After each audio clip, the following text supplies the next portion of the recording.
Hello, everyone, and welcome back into the GSMC Fantasy Sports Podcast for our final segment of the day and the week here on the show. And it's going to follow the Sunday Night Football theme. Going to give you more so fantasy advice for this closing segment on who to start and who to sit in this game. And for both teams, I feel like the path is clear in terms of managing this game in terms of fantasy. Because you know what the Bengals bring to the table, and you kind of feel like you know what the Giants bring to the table. They're two very different teams with two very different styles, but in terms of determining who to start and who to sit in fantasy, it becomes that much easier because you know their respective styles. Without further ado, let's jump into why this game seems so easy. Let's start off with the Bengals side of things. Because the obvious starts are Joe Burrow and Jamar Chase.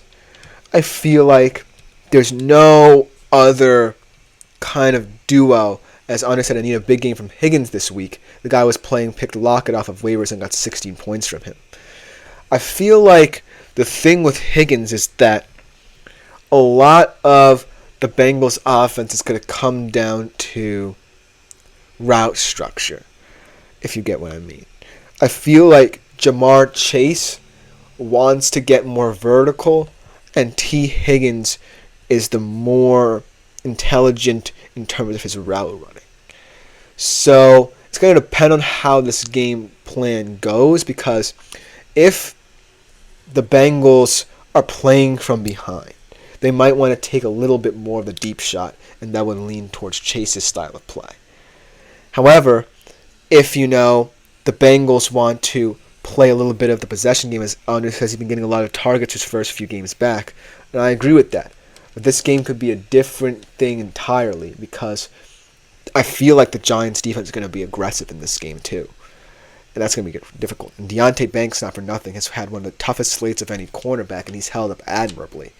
So who knows how this game is going to go. What I feel like the best way could see Higgins potentially be the better of the two in terms of targets.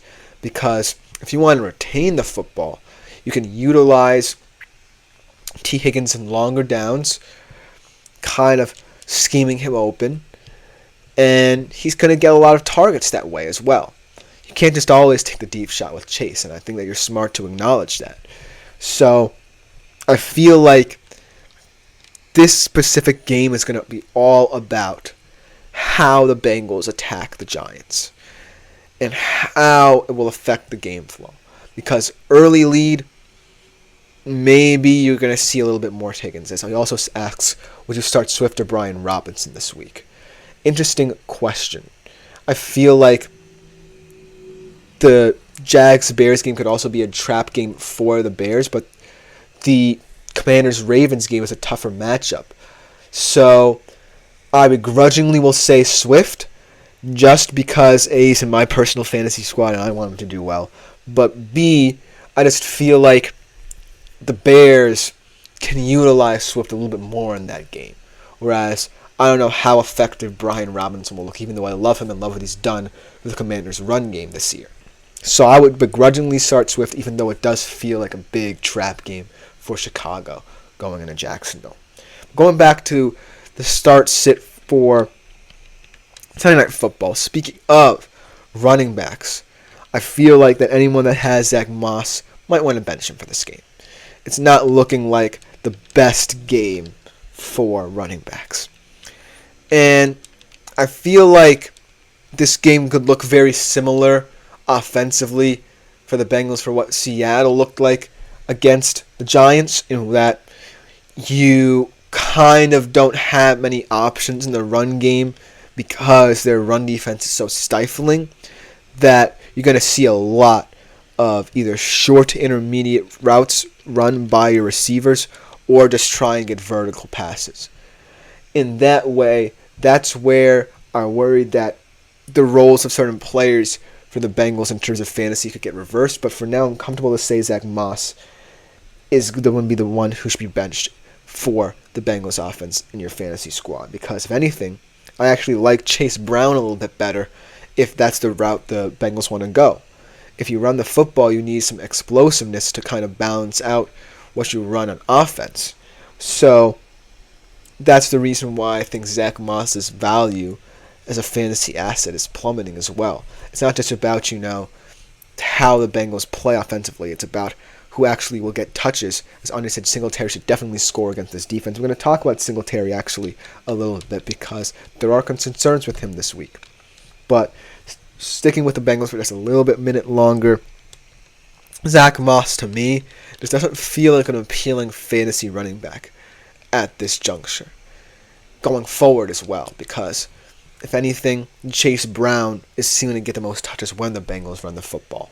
So that's the reason why I don't feel very comfortable about him in this game. But going over to the Giants a little bit. As Andre said, Singletary could score, but I actually have him as someone to sit in this game. As Andre says, Chase Brown is amazing, and I agree with that sentiment completely. You can also start him if you so choose. I didn't mention him, but I feel like he could be a nice little sneaky start, maybe even as a flex option for you. But actually thinking about sitting Devin Singletary, on the other hand, because he does have injury worries, and I feel like Tyrone Tracy's a very effective back for the Giants. He kind of came out of nowhere, but that sort of physicality could be highly coveted going forward for the Giants' game plans, because he puts a lot of pressure on opposing defenses to respect the run. And yes, it's not the prettiest style of running that he employs, but it gets the job done. He gets a lot of chunk yardage. He's very physical. You can't bring him down that often in the open field. And not for nothing, I feel like it also helps Daniel Jones a little bit. Because if you have a very explosive back who just utilizes speed, it's very similar to, trying to defend a speedy wide receiver, in my opinion. If you just have so much speed at one time, I feel like you kind of have to pick and choose your poison with how you play. So as much as I want Devin Singletary to succeed because he's had a rough start to his Giants career, I think it's going to be the Tyrone Tracy show in this game, if you want me to be honest. So if anyone who picked him up off waivers this past week wants to start him immediately, now is your opportunity, especially as Andre said, this defense. But who knows? You could be right, because any running back feels at any point they can score against this Bengals defense. But moving on to the starts. This is a weird one. This is the first time I've not picked a skill position player in this kind of segment, because it's the Giants defense I want to talk about as a start here. And I really think that even though I've sung the Bengals' praises on the offensive side of the football, there's a chance that they could stagnate should the Giants own the time of possession battle. The best defense is keeping your offense on the field. And yes, you have to see the Giants defense actually play. But I just feel like the frustration and tension, perhaps from not having the football for as long as they want, will settle in for the Bengals. And if they're so boom or bust in their big play style, then there's more opportunities for the Giants to exploit that. If have Joe Burrow and Jamar Chase, having shot plays, then that's really stagnates your offense.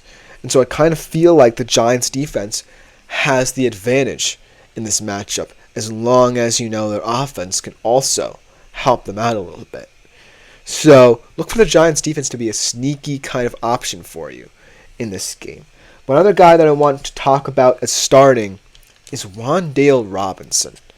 This is a guy who kind of goes under the radar because Malik Neighbors is getting all the hype. But in all honesty, I feel like right now has the better traits to help Daniel Jones. We saw it a little bit in the Cowboys game, and we saw it a lot in the Seattle game. He's a fantastic route runner at every level of the field. He can put pressure on opposing corners. And he's really intelligent in how he runs his routes and how he helps Daniel Jones. Especially if you saw that touchdown against Seattle where he just got the leverage on the corner and Daniel Jones was able to layer his throw over the linebackers, over the corners, into the back corner of the end zone. So, Wan'Dale Robinson is such an intriguing wide receiver for the Giants to utilize outside of just Malik Nabers. And it's going to be important that Daniel Jones acknowledges that, because it's not always going to be about Nabers. People are going to figure out how to stop Nabers eventually. But looking at Wan'Dale Robinson, you're looking at a really talented receiver that you can't ignore. So look for Wan'Dale Robinson to actually be the big fantasy receiver for the Giants this weekend. And then to talk about Nabers a little bit, I feel that if you want to start him, you can, but I have him as a sit just because of that concussion injury and from what I'm hearing from the Giants camp about this injury. Because Brian Daboll did say that he's kind of at square one a little bit in terms of how he's moving through the phases of the concussion protocol. He was a limited I actually don't think he participated in practice, and I don't think he is a limited. I think he's a limited participant either yesterday or today's practice. So I don't think he's a question mark for the game. He certainly will play, I believe, but his snaps might be limited, his touches might be limited as a result. And not for nothing, I kind of feel like because the Giants saw what they could be without him, they're going to start to distribute the wealth a little bit in this offense. So some of his touches in the future might diminish as well. So this is kind of looking ahead and projecting what could happen with Malik Nabers. Maybe he's not going to be as popular as people think. I still think very highly of him and what he can be in this Giants offense. But for this game, at the very least, with him coming off the injury and not looking as solid in practice as we had hoped, I feel like this is a potential sit for him. But let me know what you think in the comments about the situation. A lot of interesting storylines for fantasy prospects in this game. And that will just about do it for the show and this week of shows, specifically here in the GSMC Fantasy Sports Podcast, brought to you as always by the GSMC Sports Network. I've been Christopher Shepard. Thank you all for tuning in. We'll be back next week, as always, at the same time, 3:30 p.m. Eastern Standard Time. Like, follow, and subscribe to the show if you do feel so inclined to keep up with more of our content here on the GSMC Sports Network. Also, if you would like to interact with the show more directly, as Andre has done a great example of showing you all, the Super Chats, Super Stickers, and Super Thanks features here on YouTube are a great way to contribute as well. I love hearing your guys' opinions. It keeps the show fresh. It keeps it fascinating to talk about. But without further ado, I've been Christopher Shepard. See you all on the other side next week. Take care, have a great weekend, but other than that, I am out.